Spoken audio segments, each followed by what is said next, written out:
This build is a rush. I created it as a challenge build for agents who are calm under fire, hands steady when facing overwhelming odds.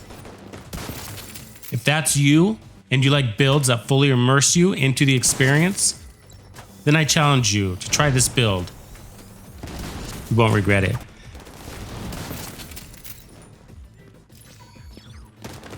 Enjoy episode 5 and be sure to watch to the end for build specs and links. Load up on guns. Agents, are you out there? Can you hear me? Halo, I'm putting you in. You're the best search and rescue we got. Find our agents. Bring them home. I got a John Doe here. Looks like he left a message. It says 4 horsemen. Then coordinates maybe? That's not good. 4 horsemen refers to an apocalyptic urban legend. 4 generals calling themselves the 4 horsemen will bring the end. Find out what's at those coordinates.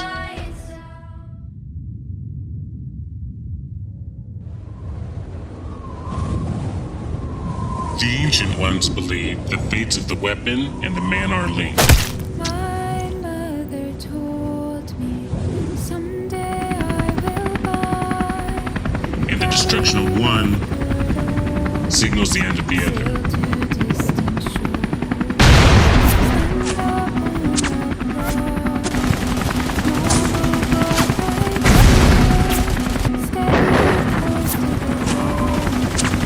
Handing down effectively passes old power to its new owner. My rifle has a name. White Death belonged to the man who taught me everything. Now we are one. It seems the White Horseman uses a legendary named rifle. We can use that. Find the gunrunner Cassie Mendoza. When it comes to weapons, she knows everything and everyone. I really don't want to get dragged into this. He's not to be trifled with. I can tell you his real name is Juhana Hasha. He was thought to be killed in action when his chopper went down in Afghanistan.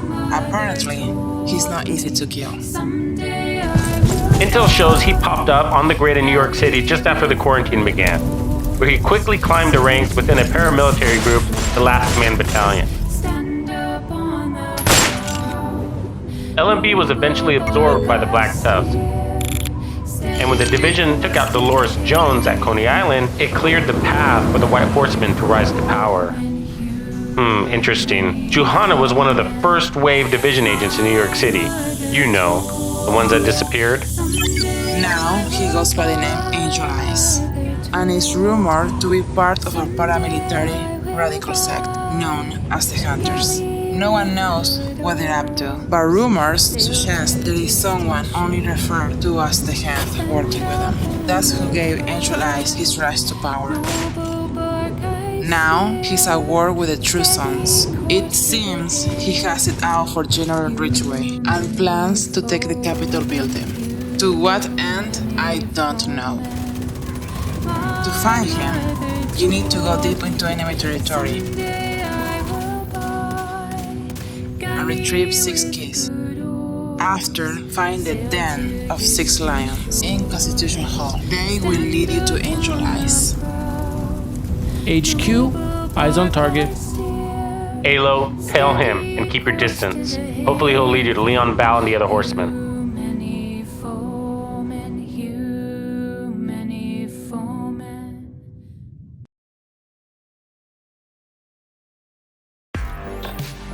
Agents, thank you so much for watching episode 5 of the Division 2 Manhunt, a Netflix-style build miniseries. Each episode has a unique cinematic intro from the character's perspective as they hunt and unlock pieces of the story. They also include the character's unique build specs, gameplay, and an amazing soundtrack. Catch up on previous episodes using the links provided at the end of this video or in the description area below. I'll link the last episode here. The build details are coming in a few, so stick around.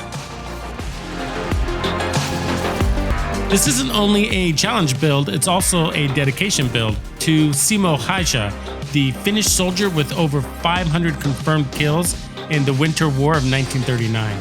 They call him the White Death, and he's known as the deadliest sniper in the world. One of the things that makes his sniper loadout unique is that he didn't rely on the scope, because he knew it could reveal his location. So like Simo, we're relying on our iron sights here. So my challenge to you is to run the White Death without the ability to scope in. This may sound like a handicap, but it's not. What we're doing is turning the sniper build into a close range run and gun sharpshooter build. On my White Death, I have 10% damage to target out of cover, everything's maxed out, and then I have in sync. You don't have to go with in sync, it's okay for a talent, but you don't really need the power. One thing that I tried, used, and loved was preservation for that extra armor on kill, and headshot kills I believe gives you 12%. This is a survivor build, so for the mods I put on accuracy and reload speed, because we're not relying on crits. There's a lot of different ways you can put this build together, so keep that in mind. But for the chest, I'm running Providence for 15% headshot damage, and it's maxed out everywhere with weapon damage, headshot damage, repair skills, and then 10% headshot damage for my mod. So obviously we're speccing into headshot damage, and for the talent, I'm running Headhunter, which allows me to get those chain kills you see happening. We only need headshot damage over 150%, and that's pretty easy to do with the White Death as your main weapon. So everything over and above that is gravy. What you want to try to do is get to a 1 to 3 shot on any possible elite or named enemy that you encounter. When Headhunter's procced, of course, that's not an issue. We're talking about first kills here. So as you can see here, my survivability is really high. I'm taking some damage here, and those heals are really keeping me from bottoming out of my armor. This build really is a lot of fun to use. It's not for everybody. Of course, I am running this in solo, so keep that in mind. But it does require a lot of focus, and that's what I mean by it's an immersive build. It really gets you into the game because you're a sharpshooter out of cover and you have to land those headshots. That's your survivability. So before you all ask, yes, I am playing on an Xbox, so I do miss my shots from time to time. No harm, no foul.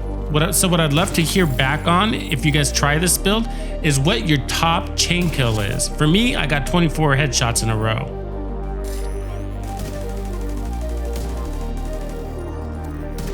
So there we have a 2-shot on a named elite boss. That's without Headhunter proc. It had timed out before I shot him. So without a magnifying scope, we are missing out on like 45% headshot damage. And with that, we would have probably one-shotted him, but 2 shots is fine for this build. And with Headhunter proc, of course, we would have one-shotted him. So the trade-off is the survivability of this build. It's really high. And as you can see, I'm running the Memento backpack, which is a great run and gun backpack, which is what we're doing here. So I've run this with the sniper build before, but you don't get to take advantage of all the short-term buffs from the trophies. With this build, you take advantage of every single kill trophy drop and get that immediate magnification on weapon damage, bonus armor, and skill efficiency. Oh, we got rogues here. Anyways, one of the cool things about this build is that because it's a sniper build and we're pairing it up with Memento and Headhunter, that one shot, one kill fills up your backpack trophies to its max 30 stacks very quickly. So for my mask, I'm running my first piece of Arialdi for 10% marksman rifle damage. I got weapon damage almost maxed out. I got repair skills, headshot damage, and a 10% headshot damage mod. My gloves represent the second piece for 15% headshot damage. I got weapon damage max, more repair skills, and 10% headshot damage. So with this build, you have a lot of confidence to push up on the enemy. With the bonus armor and the skill repair that you have, any damage you take is quickly recuperated. And there's very few enemies that can take more than 1 or 2 punches from this rifle.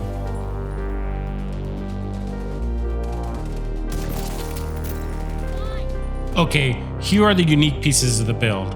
For my holster, I'm running my first piece of Bellstone Armory for 1% armor regen. It's got max armor, which takes me over that 1.1 million armor mark. I got 10% headshot damage and 20% repair skills. We got a ton of repair skills. For my knees, I'm wearing my second piece of Bellstone, which gives me that 10% armor on kill.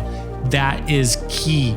This gun hits so hard and kills so easily and fast that you're constantly proccing that 10% armor on kill.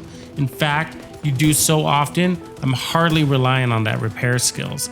So for the knees, notice I rolled weapon damage instead of armor on this Bellstone piece, and it's got repair skills and armor regen. Now I would prefer that it had 10% headshot damage instead of armor regen, but I didn't want to hold up this video just for one piece of gear.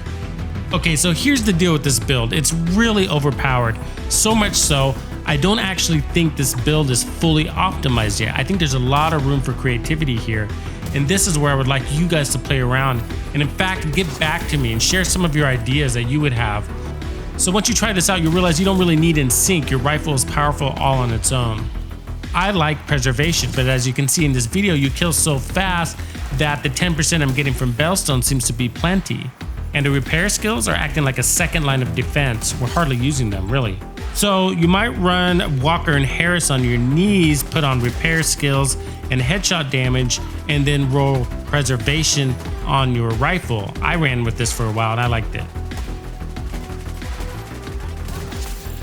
Okay, a quick look at the healer drone. It's running at 47,000, almost 48,000 base heals. That's before the Memento backpack kicks in with all its trophies. And for the turret, I'm hitting at 36,000 or so, and again before the Memento trophies. And for my secondary weapon, I'm using the Super 90, my favorite shotgun in the game. Yes, even more than the Scorpio. And I have 10% damage to target out of cover and close and personal as a talent. For my sidearm, I'm running the card. Now really I'm using this for reformation as well as the extra skill tier. If I really get in a pinch, I just hold on to this bad boy, maybe put a headshot out or two, and get all that buff for my heals. The specialization is sharpshooter. That's going to give you more weapon damage and stability, as well as faster acquisition of targets. It's a must-have. Here's a high-level view of the build. Most of you have these pieces hanging around if you've been in the game for a little bit. Otherwise, it's not too difficult to farm these. Probably in a day or two, maybe 3 tops, you can assemble this build. Okay, looking at the stats. So for headshot damage, we have 272%. This should be at about 282%, but my knee pads aren't optimized. Now, if you're going to skip out on the Iron Sight challenge, which by the way gives you great quick scoping capability, you can put on an additional 45% headshot damage. But like I've said in other videos, really, the sniper builds in this game are OP. You don't need that much headshot damage, that much power at all. Once you proc Headhunter, it takes over. So we have over 1.1 million armor. I wouldn't go less than this really because you're getting up in close and personal. We have 110,000 armor on kill, that's 10%. And we have about 15,000 armor regeneration. And remember, we get bonus armor when we pick up those trophies, as well as more weapon damage, up to 30% stacking, not to mention the short-term buffs on top of that. And then we get 3% armor regeneration. So there's a lot going on here, not to mention the buff on heals. So to sum up, there's a few things I'd like to hear back from you on. One is, are you going to try the Iron Sights challenge? I hope you do. 2, what talent on your weapon you're going to go with. 3, what's your top headshot kill streak? And stick around to the end for the links.